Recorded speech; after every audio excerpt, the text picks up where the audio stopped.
So welcome to episode 4 of Real Event Musings. I've been saving notes for years from weddings and events about things that mostly you should not do, and generally things that, people do because they suck.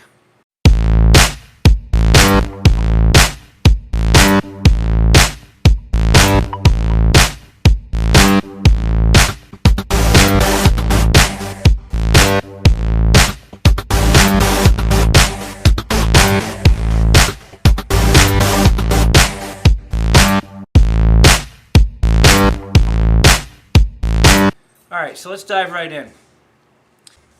Dear guests, when you're out there dancing, we appreciate that, right? As the planner, as the DJ, as the band, whoever, the couple appreciates, everyone appreciates when people are dancing and having a great time. Love it.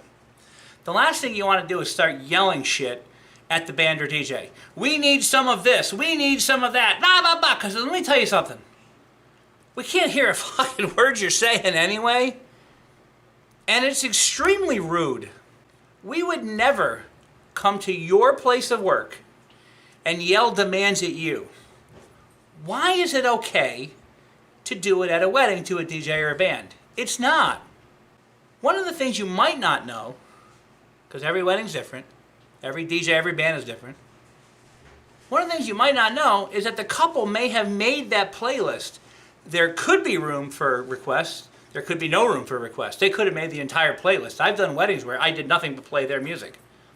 So the right way to do it is to walk up to the DJ or the band, but wait for the band to stop because they're not going to talk to you, obviously, when they're playing a song. DJ's a little different. Song's playing, I can talk to you, right?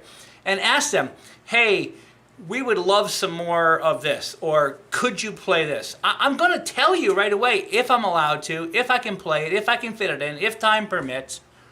But yelling shit at people, put yourself in this position. You're at work, whatever it is you do. Someone starts yelling at you. What's your first reaction? I'm pretty sure that's ours too. By the way, did we ask the officiants to tell the fucking people to sit down yet once they start the ceremony? I don't remember. Maybe. Tell them to fucking sit. Dear wedding guests, if you are going to come to a wedding and eat and leave, unless you are minimally giving them $250, and that's a generalization for most weddings in my area, you are only creating more space need and more space usage, and it's a pain in the fucking ass. So if you're coming to a wedding, guests, if you're coming to a wedding and you're going to eat and leave and you're not making a monetary gift to the couple, you should just send them a thank you card and say, we couldn't make it. We appreciate the invite. Thank you. There's nothing more frustrating for any vendor and the couple when 40% of their guests leave after dinner. May or may not be their fault. But, especially if those people didn't make a gift towards the wedding. And I will tell you this, here's some great advice. If you want to know how much you should be giving your couple, try to find out by asking the venue or the planner or the caterer how much the couple paid per person to have you as a guest. I will tell you in our area, on average, it's $100 a person. That's average. I mean, I do weddings from $30 a person to $230 a person, but honestly, in our area, it's an average of $100 a person, right? Maybe $125. So you should be giving them that at least minimally in the envelope. Should be a check or cash or whatever for the cost of 2 dinners, provided you are actually coming with someone. That's a minimal gift. Minimal gift. So did we say that choosing a venue that has the bar in the same room as the dance floor is a good choice, or did we skip that? Let me see. If you want a dance party. If you don't care, don't worry about it. But keep that in mind.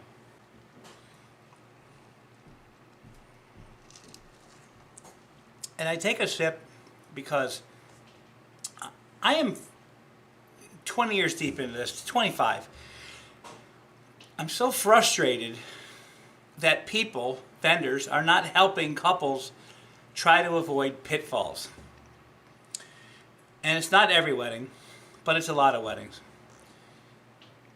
So couples, please ask all these questions of your vendors.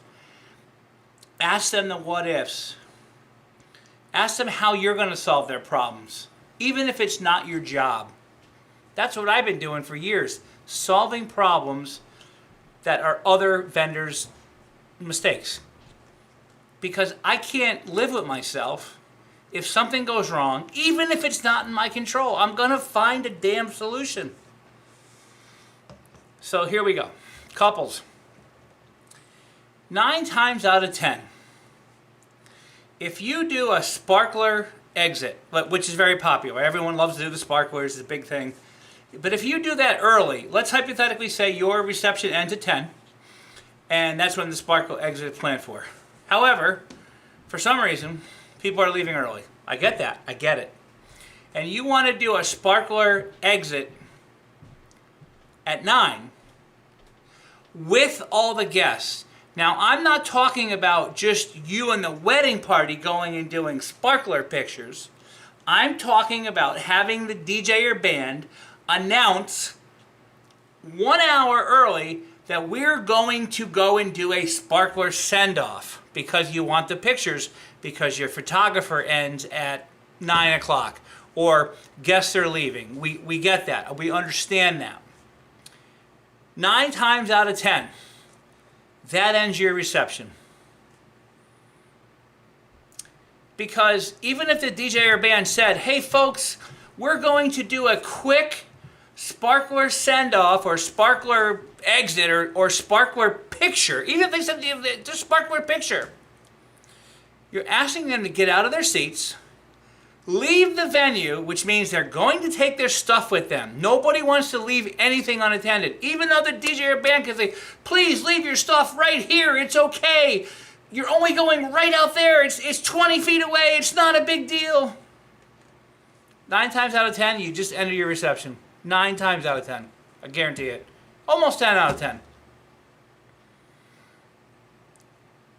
If you want to do the thing for the pictures and you have a decent sized wedding party, or you have, a bunch of parents, whatever, let's designate 20 people privately, not on a microphone, to go outside and do this. So you get the picture you want. The photographer can leave the time they want. Video, whatever it may be, whatever the reason is. It's all about you getting the picture. But meanwhile, the party continues. I know it's hard because I've already said before, if the dress leaves, everybody follows it. And sometimes that's true too. But if it's done indiscreetly, it could potentially happen. If you got a rockin' party, let's say you got a rockin' party, everybody's dancing. Next thing you know, hey, we're going to do a quick, early picture thing. Your wedding's over. It just ended. You just killed it. The last hour, nothing. Guests are going to stay out there for 20, 30 minutes. They're going to come back in and go, well, what's going on? Nothing's going on. Keep that in mind. My very good DJ friends or bands. I don't work with a lot of bands. The ones that I personally work with, I do the lighting, so it's handled. Other than that, we haven't had any bands at the venues I run. It's all DJs. So, dear DJs on this great earth, you have got some awesome, flashing, spinning lights. OMG, I love them. Your couples obviously love them. They hired you based on this awesome lighting package you have. And there's absolutely nothing wrong with that. Here's my question for you. Why on this great earth do you insist on having them all on during the introductions and the first dance and the toasts? Why, when this bride is dancing with her husband or her father, or the groom is dancing with his mother, or Sarah, the cousin or the sister, is doing a frickin' speech, are puke lights spinning and flashing all around the venue? Please, for the love of God, change that. Please turn the fucking lights off. They're for dancing. And unless you're really good at like keeping them on only during the introductions to create environment, and then you can hit them, turn them off. But I gotta tell you, 100% of the DJs I've seen in the last several years at various venues where I've been a coordinator or at my venue, they don't turn them off. And it's fucking awkward. It's awkward as fuck.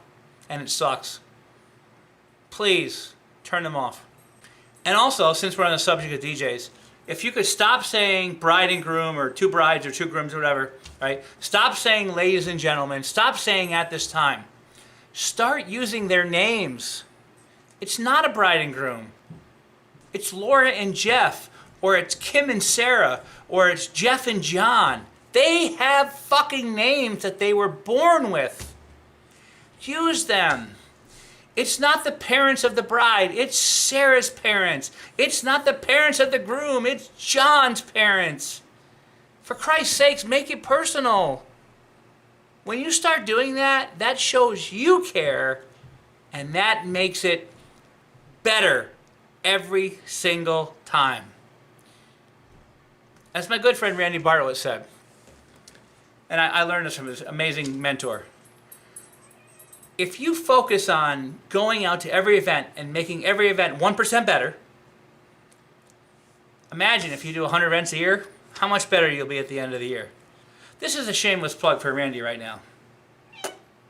Okay, dear wedding guests, as I take a sip, do us a big favor as the photo booth operators.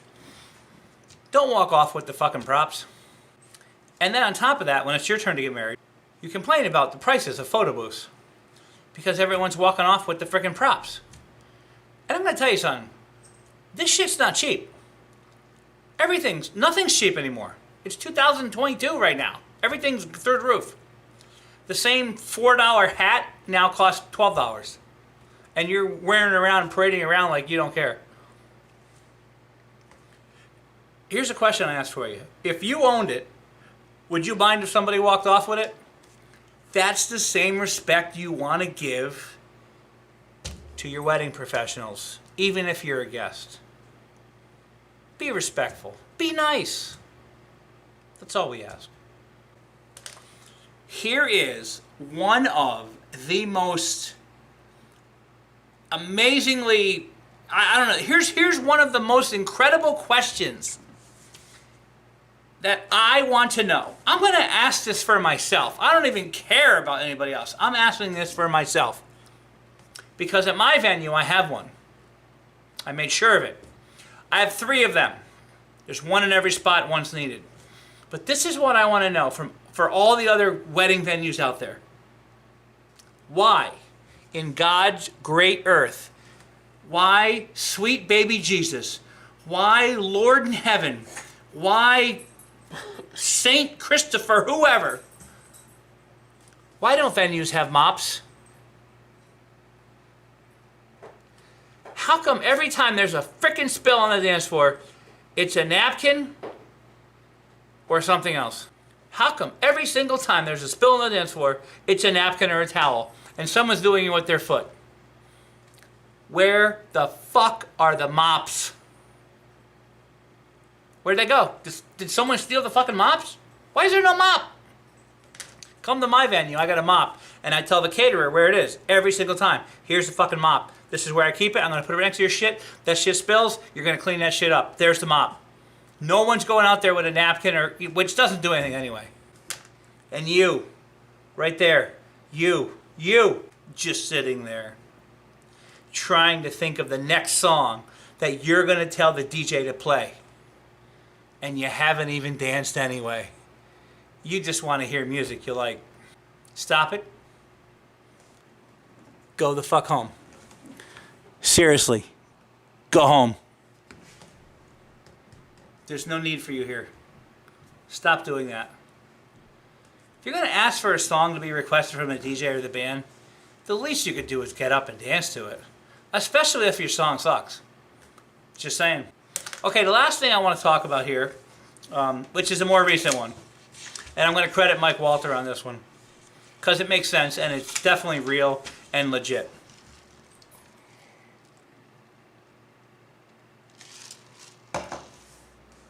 You're at a wedding.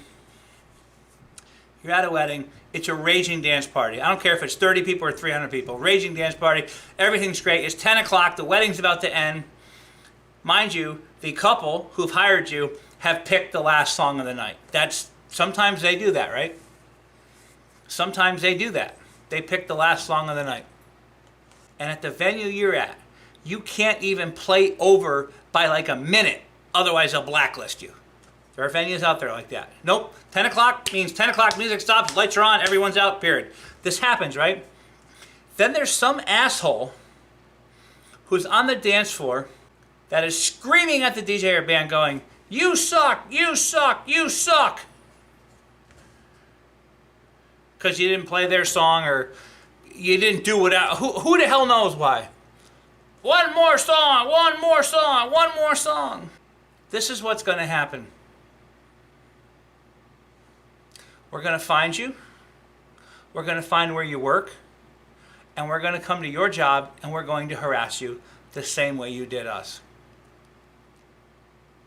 The bottom line is, and it's usually drunk people, so, whatever.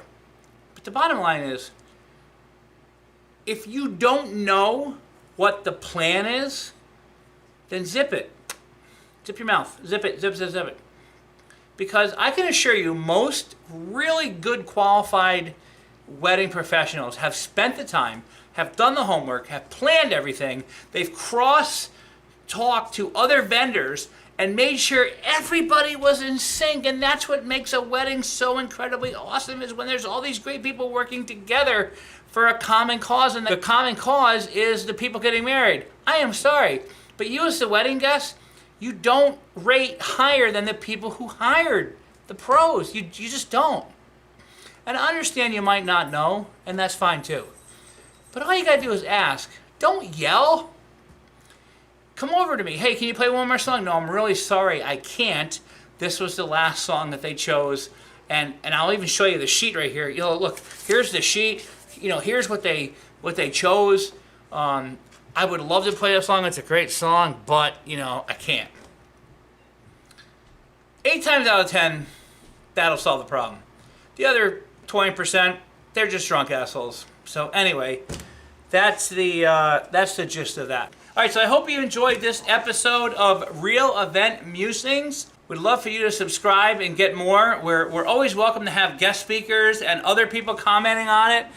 There's a lot of great things that we do on the whole Epic channel and things. So stay tuned for the next episode coming up soon. We'll see you soon.